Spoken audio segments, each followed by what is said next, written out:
हम तो मुख्यमंत्री जी को कहें तो आरक्षण की सीमा जो हम लोगों ने बढ़ाई थी 75% का, उसको शेड्यूल 9 में डाल दीजिए। नहीं डाले ना बोले, और बीजेपी के लोगों ने इधर कोर्ट से खत्म करवा दिया। अगर बिहार सरकार नहीं जाएगी तो राष्ट्रीय जनता दल सुप्रीम कोर्ट जाने का काम करेगा और बिहार में आरक्षण को पूरा लागू कराने का काम करेगा। अब तो मुख्यमंत्री जी सरकार में शामिल है। अभी इन लोगों का मीटिंग हुआ जदयू का दिल्ली में, खाली लिखित में कि 75% में हो जाना चाहिए, बिहार को विशेष राज्य का दर्जा मिल जाना चाहिए। मांग किससे रहे भाई? बिहार में सत्ता में आप बैठे, केंद्र में आप बैठे हैं, फिर भी मांग ही कर रहे हैं, तो आपकी जरूरत क्या है उस कुर्सी पे बैठने की? खाली करिए आप कुर्सी। जब डबल इंजन की सरकार है, दोनों जगह सरकार में आप बैठे हैं, तो बिहार को विशेष राज्य का दर्जा क्यों नहीं दिला रहे? अरे करेगा कौन? बिहार के भरोसे सरकार चल रही है भारत की।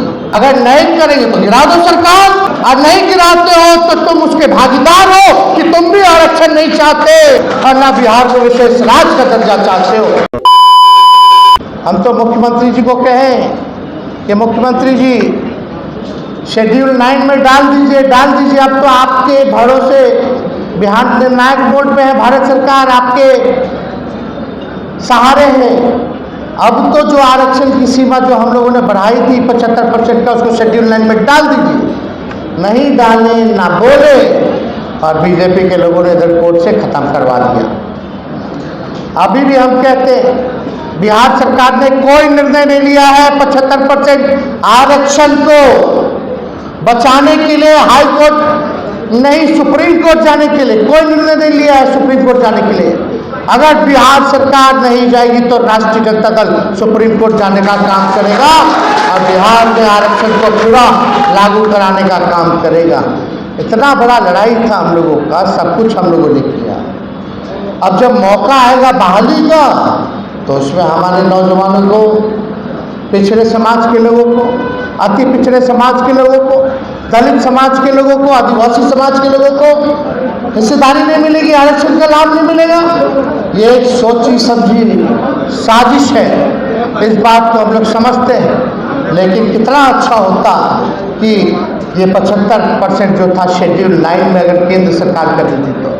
बार बार बोलते हैं आरक्षण हम लोग खत्म कर देंगे, मोदी जी कहते थे, क्यों नहीं शेड्यूल 9 में डाला?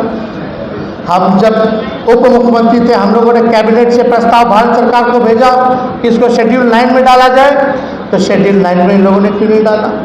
उस पर कोई चर्चा नहीं करते, बात नहीं करते, क्या काम हो?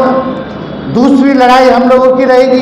अब तो मुख्यमंत्री जी सरकार में शामिल है, और देखते हैं कि अभी इन लोगों का मीटिंग हुआ जदयू का दिल्ली में, खाली लिखित में कि 75% में हो जाना चाहिए 9 शेड्यूल, बिहार को विशेष राज्य का दर्जा मिल जाना चाहिए। मांग किससे रहे भाई? करने वाला कौन है? बिहार में सत्ता में आप बैठे, केंद्र में आप बैठे हैं, फिर भी मांग ही कर रहे हैं, तो आपकी जरूरत क्या है उस कुर्सी पे बैठने की? खाली करिए आप कुर्सी। जब डबल इंजन की सरकार है, दोनों जगह सरकार में आप बैठे हैं, तो बिहार को विशेष राज्य का दर्जा क्यों नहीं दिला रहे?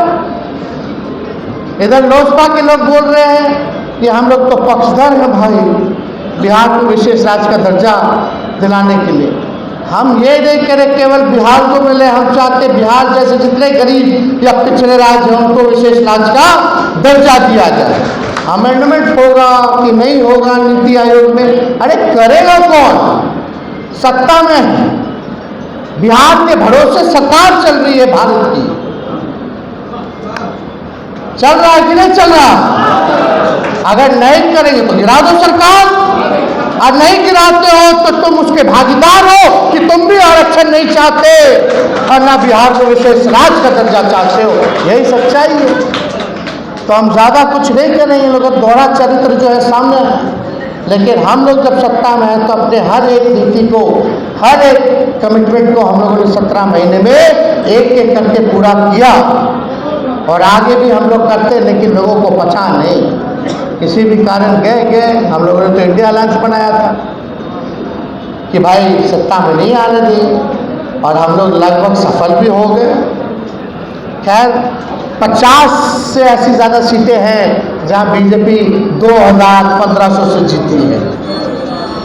तो गड़बड़ तो कहीं ना कहीं हुआ होगा, लेकिन करो गड़बड़, लेकिन हम लोग इस बार पूरी तरीके से बिहार के चुनाव में सबको सबक सिखाने का काम करेंगे और हम सभी लोगों से, बिहार के नौजवान, माताएं, बहनें, बुजुर्ग, चाहे कोई जाति के हों, धर्म के लोग हों, हम बस इतना चाहेंगे कि जिन्होंने काम किया है, कमिटमेंट किया है, जो बिहार के लिए विजन रखता है, बिहार को आगे बढ़ाने का जिनके पास प्लान है, जिसके पास हिम्मत है, हौसला है, उनको आप लोग मौका दीजिए, ना कि थके हुए सरकार को मौका दीजिए जो कुछ चंद लोग ही चला रहे हैं, जिनका चेहरा केवल आगे है, बाकी पीछे से कुछ और जो है सरकार कुछ और, जो आरक्षण विरोधी, संविधान विरोधी, अल्पसंख्यक विरोधी लोग जो हैं वो चलाने का काम कर रहे हैं। इसलिए